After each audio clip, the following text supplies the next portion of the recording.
Thank you for joining us this morning.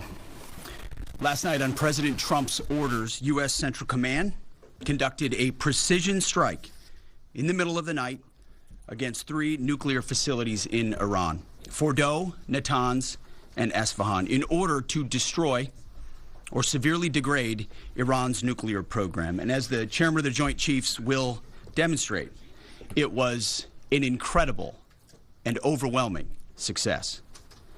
The order we received from our commander-in-chief was focused, it was powerful, and it was clear. We devastated the Iranian nuclear program. But it's worth noting the operation did not target Iranian troops or the Iranian people. For the entirety of his time in office, President Trump has consistently stated for over 10 years that Iran must not get a nuclear weapon. Full stop. Thanks to President Trump's bold and visionary leadership and his commitment to peace through strength, Iran's nuclear ambitions have been obliterated. Many presidents have dreamed of delivering the final blow to Iran's nuclear program, and none could until President Trump. The operation President Trump planned was bold and it was brilliant, showing the world that American deterrence is back. When this president speaks, the world should listen. And the U.S. military, we can back it up. The most powerful military the world has ever known. No other country on planet Earth could have conducted the operation that the chairman is going to outline this morning. Not even close. Just like Soleimani found out in the first term, Iran found out when POTUS says 60 days that he seeks peace and negotiation, he means 60 days of peace and negotiation. Otherwise, that nuclear program, that nuclear capability will not exist. He meant it. This is not the previous administration. The President Trump said no nukes. He seeks peace, and Iran should take that path. He sent out a truth last night saying this: any retaliation by Iran against the United States of America will be met with force far greater than what was witnessed tonight. Signed, the President of the United States, Donald J. Trump. Iran would be smart to heed those words. He's said it before, and he means it. I want to give recognition to the Chairman of the Joint Chiefs of Staff, the Joint Staff, General Eric Kurilla at CENTCOM, who did a phenomenal job, he and his staff, all of CENTCOM. Policy, across the board, this was a joint effort, and across the Pentagon effort. I want to recognize the pilots who flew those bombers, who flew those fighters, who flew those refuelers, warriors. I want to recognize the sailors on those destroyers, in those subs, on those carriers, warriors, all of them. I want to recognize our soldiers doing air defense, base defense, QRF, warriors, all of them. Every American involved in this operation performed flawlessly. And I want to give recognition to our allies in Israel as well. This is a plan that took months and weeks of positioning and preparation so that we could be ready when the President of the United States called. It took a great deal of precision. It involved misdirection and the highest of operational security. Our B-2s went in and out of downtown Tehran, of these nuclear sites, in and out and back without the world knowing at all. In that way, it was historic. A strike that included the longest B-2 Spirit bomber mission since 2001 and the first operational employment of the MOP, a massive ordnance penetrator. The mission demonstrated to the world the level of joint and allied integration that speak to the strength of our alliance and our joint forces. As President Trump has stated, the United States does not seek war. But let me be clear. We will act swiftly and decisively when our people our partners or our interests are threatened. Iran should listen to the President of the United States and know that he means it, every word. I want to give congratulations to our Commander-in-Chief. It was an honor to watch him lead last night and throughout, and to our great American warriors on this successful operation. God bless our troops. God bless America. And we give glory to God for his providence and continue to ask for his protection. I turn it over now to the chairman for specifics.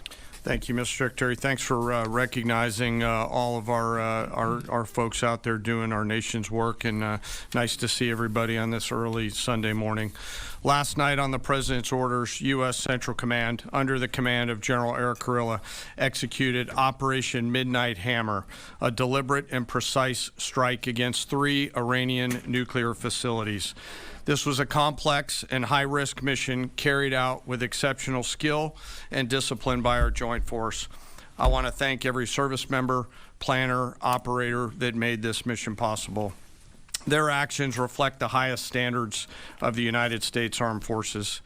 This operation was designed to severely degrade Iran's nuclear weapons infrastructure. It was planned and executed across multiple domains and theaters with coordination that reflects our ability to project power globally with speed and precision at the time and place of our nation's choosing. This was a highly classified mission with very few people in Washington knowing the timing or nature of this plan. I'll refer you to the graphic on the side as I walk you through some of the operational details. At midnight Friday into Saturday morning, a large B-2 strike package comprised of bombers launched from the continental United States. As part of the plan to maintain tactical surprise, part of the package proceeded to the west and into the Pacific as a decoy, a deception effort known only to an extremely small number of planners and key leaders here in Washington and in Tampa. The main strike package, comprised of 7 B-2 Spirit bombers, each with 2 crew members, proceeded quietly to the east with minimal communications. Throughout the 18-hour flight into the target area, the aircraft completed multiple in-flight refuelings.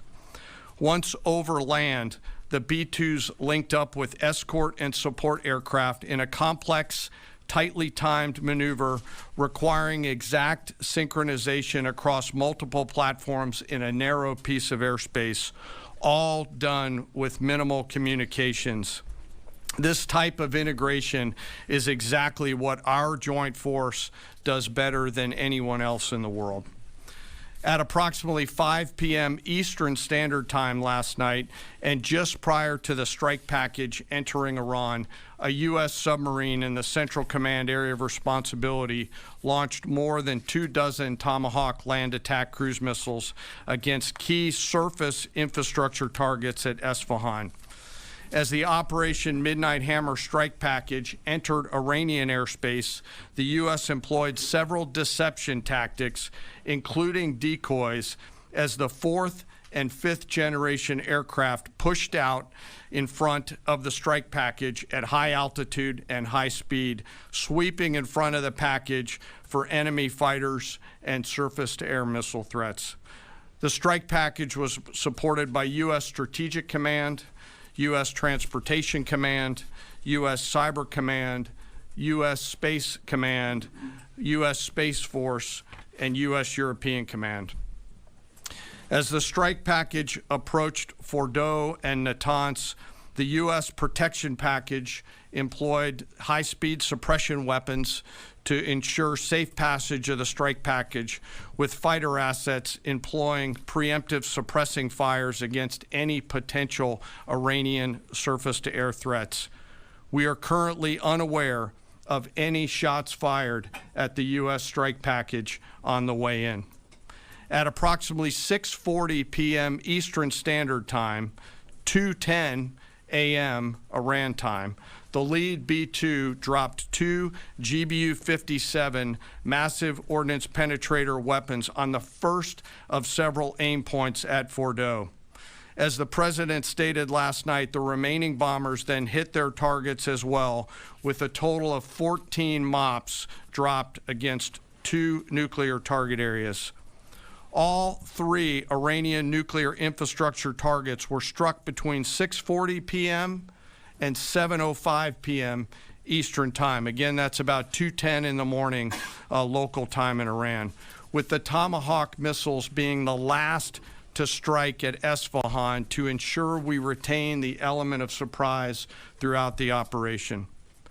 Following weapons release, the Midnight Hammer strike package exited Iranian airspace and the package began its return home. We are unaware of any shots fired at the package on the way out.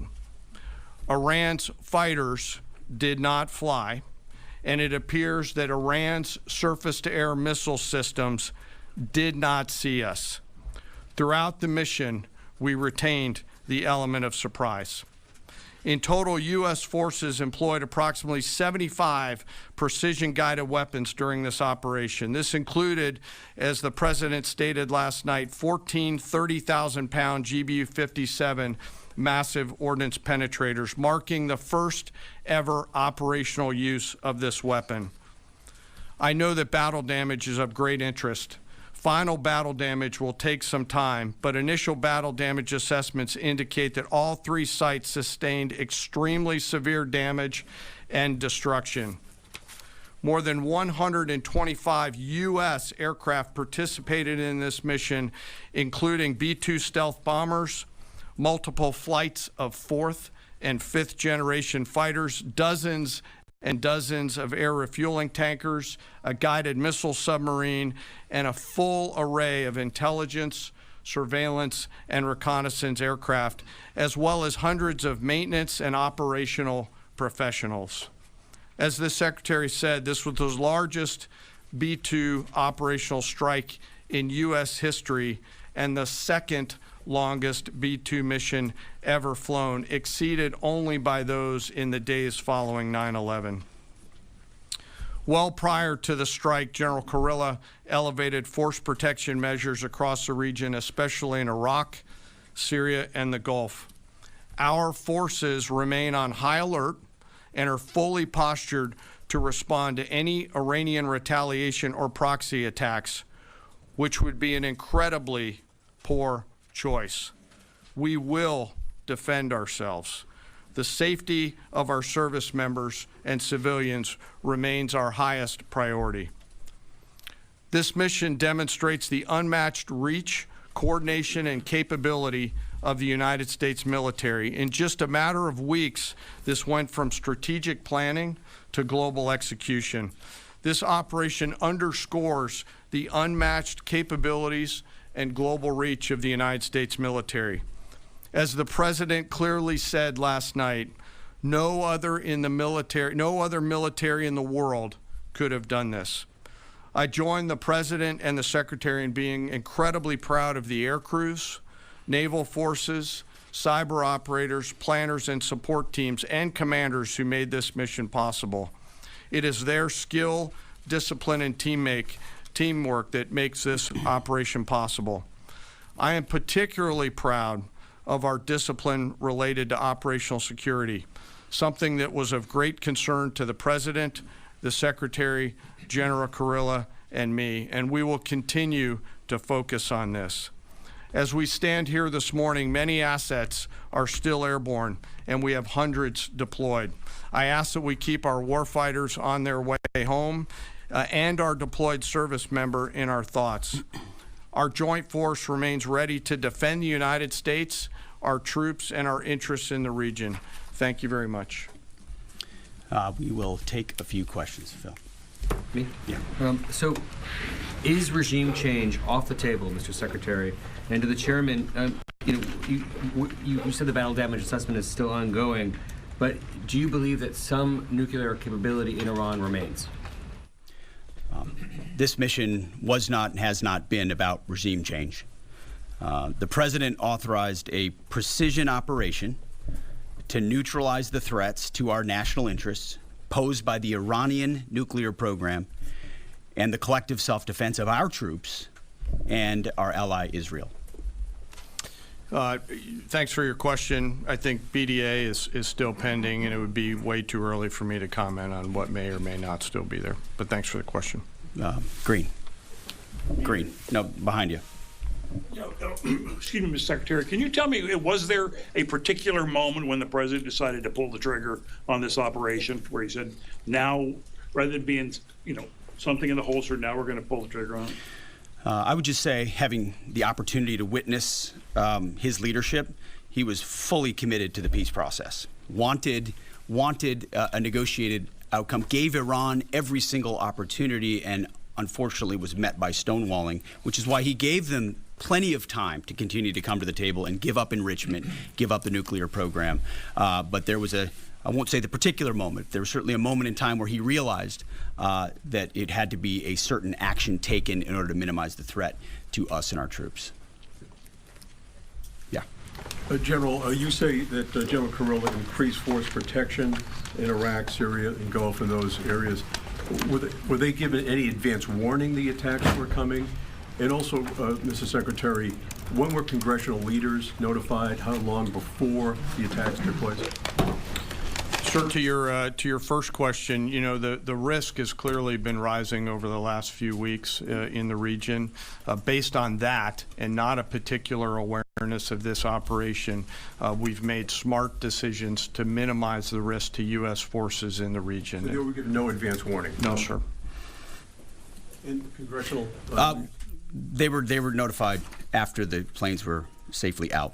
Well, we complied with the notification requirements of the War Powers Act. After the attacks, they were notified? They were immediately thereafter. Yes. Thank you, Secretary. Two quick questions. Do you believe you completely destroyed Iranian nuclear program? And how about Iranian ballistic missiles? Your ally as Israel always saying that is biggest threat. And second question is very important.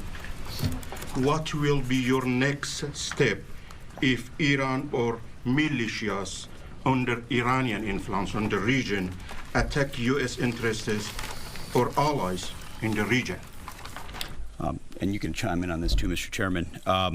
The battle damage assessment is ongoing, but our initial assessment, as the chairman said, is that all of our precision munitions struck where we wanted them to strike and had the desired effect, which means especially in Fordow, which was the primary target here, we believe we achieved destruction of capabilities there.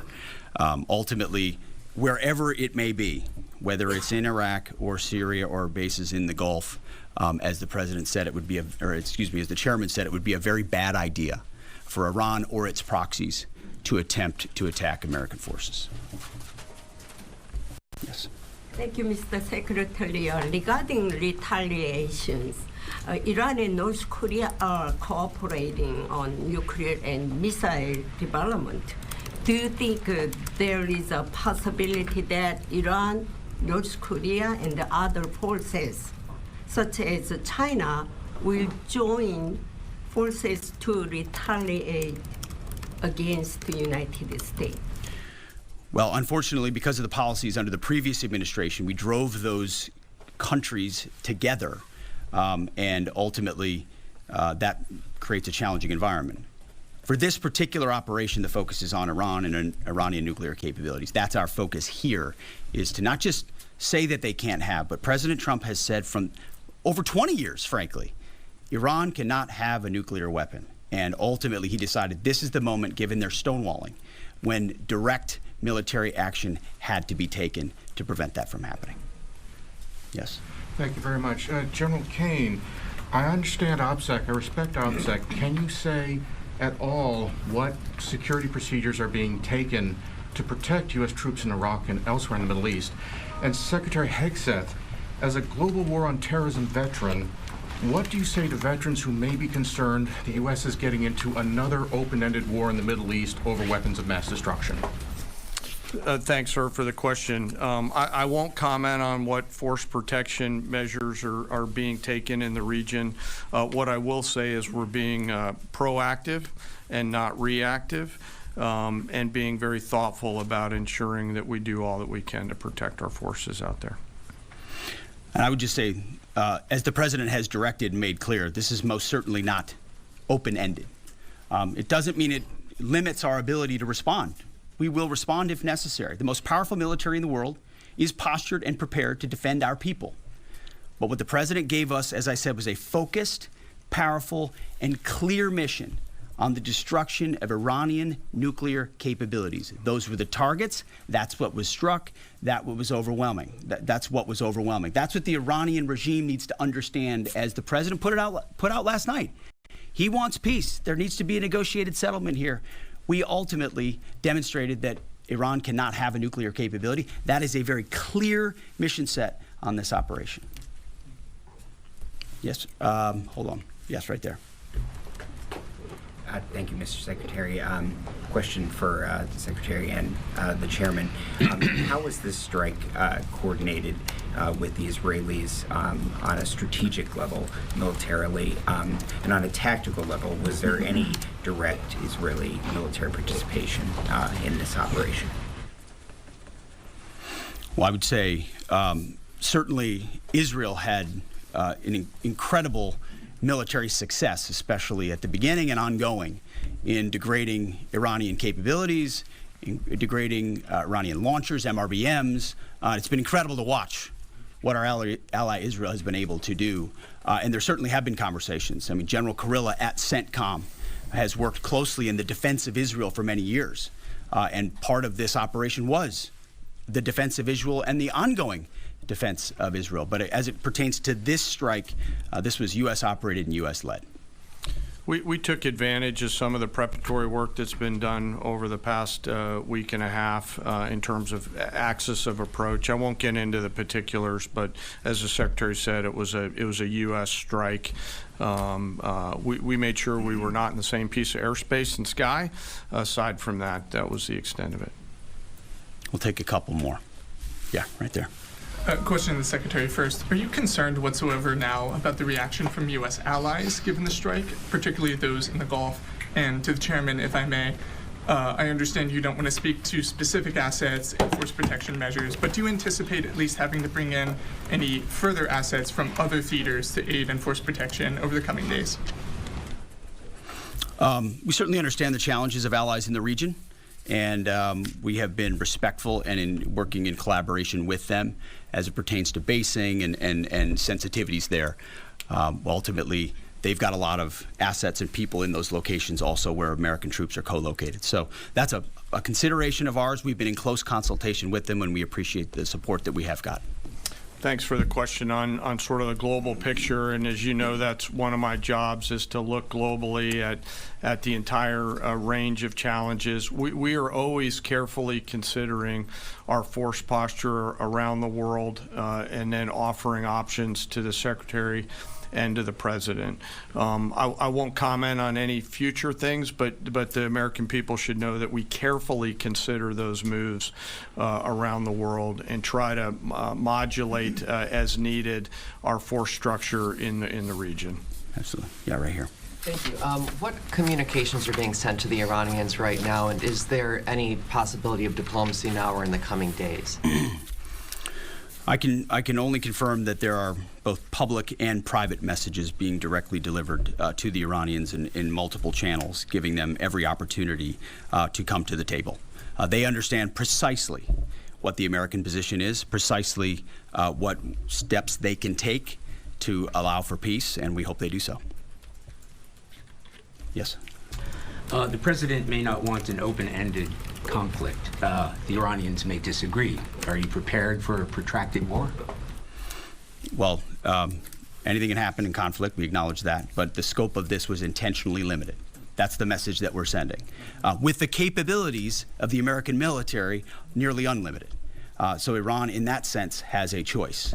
But we've made it very clear to them, this is nuclear sites, this is nuclear capabilities, this is the line that the president set, and we set that back. Now is the time to come forward for peace. But I think one of the takeaways from this as well is the unprecedented level of ongoing cooperation. I can't speak highly enough of the chairman and his staff and General Kurilla in CENTCOM, what they've done to look around the corner, to pre-position, to understand how an operation like this comes together.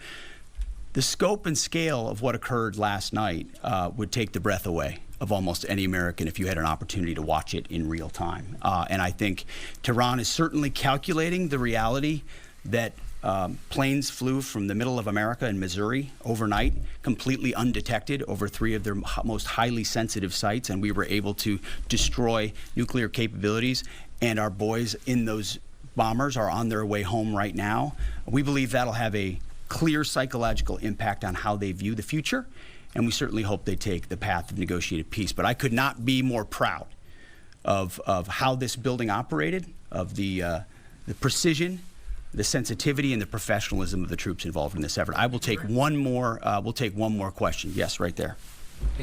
Thank you, Mr. Secretary. Concerning the justification for these strikes, in March, the Office of the Director of National Intelligence released their threat assessment, concluding, quote, Iran is not building a nuclear weapon, and Khamenei has not authorized the nuclear programs he suspended in 2003, unquote. So what new intelligence does the U.S. have since then that the Iranians have changed their position on nuclear weapons? And does this new intelligence come from U.S. sources and methods, or are we getting this information from other countries? Well, I would just simply say that the president's made it very clear.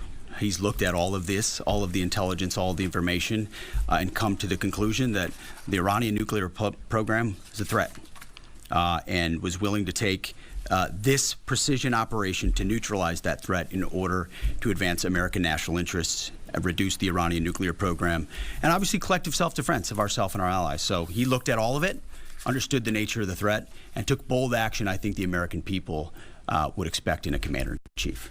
That's all we've got. Thank you very much. Appreciate it. Mr. Chairman. Thank you. Mr. Chairman, do you have any of the WC-1